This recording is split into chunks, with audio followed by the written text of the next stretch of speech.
What's up, everybody? This is Chad the Disciple, and today's verse comes from Matthew chapter 11, verses 25 and 26. And this is where Jesus is praying to God the Father about two different types of people, and you're either one or the other. This is what he says. At that time, Jesus prayed this prayer. He said, "O Father, Lord in heaven and earth, thank you for hiding these things from those who think themselves wise and clever, and for revealing them to the childlike. Yes, Father, it pleased you to do it that way." Jesus' prayer in Matthew 11, 25 and 26 is a powerful reminder of the kind of faith that God values. He thanks the Father for revealing truth to those with childlike faith, those who humbly trust Him, and then hiding it from those who pride themselves on their own wisdom. You know, this contrast was especially clear with the Pharisees back in the day.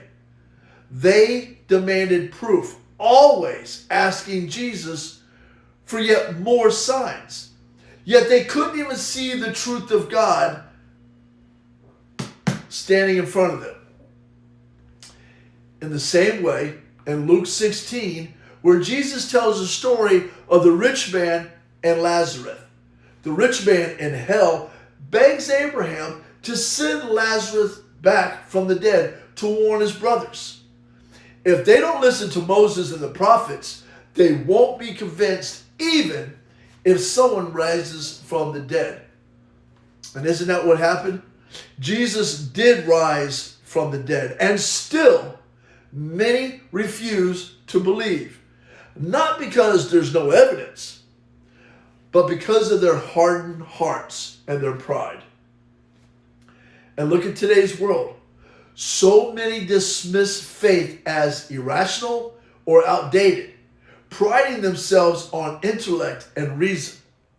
But God doesn't call us to understand everything. He calls us to trust Him like children, humbly, simply, and fully. Faith isn't about knowing all the answers. It's about trusting the one who does have all the answers.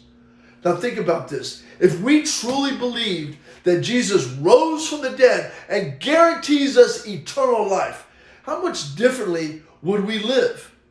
If we really believed that heaven awaits us and fear, doubt, and despair would lose their power, we would live boldly with joy and hope, knowing that nothing in this life, not even death, could separate us from God's love.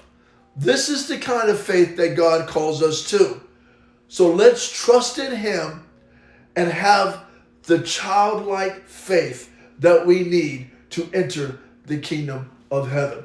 All right, everybody. I love you. Peace out. Stay prayed up.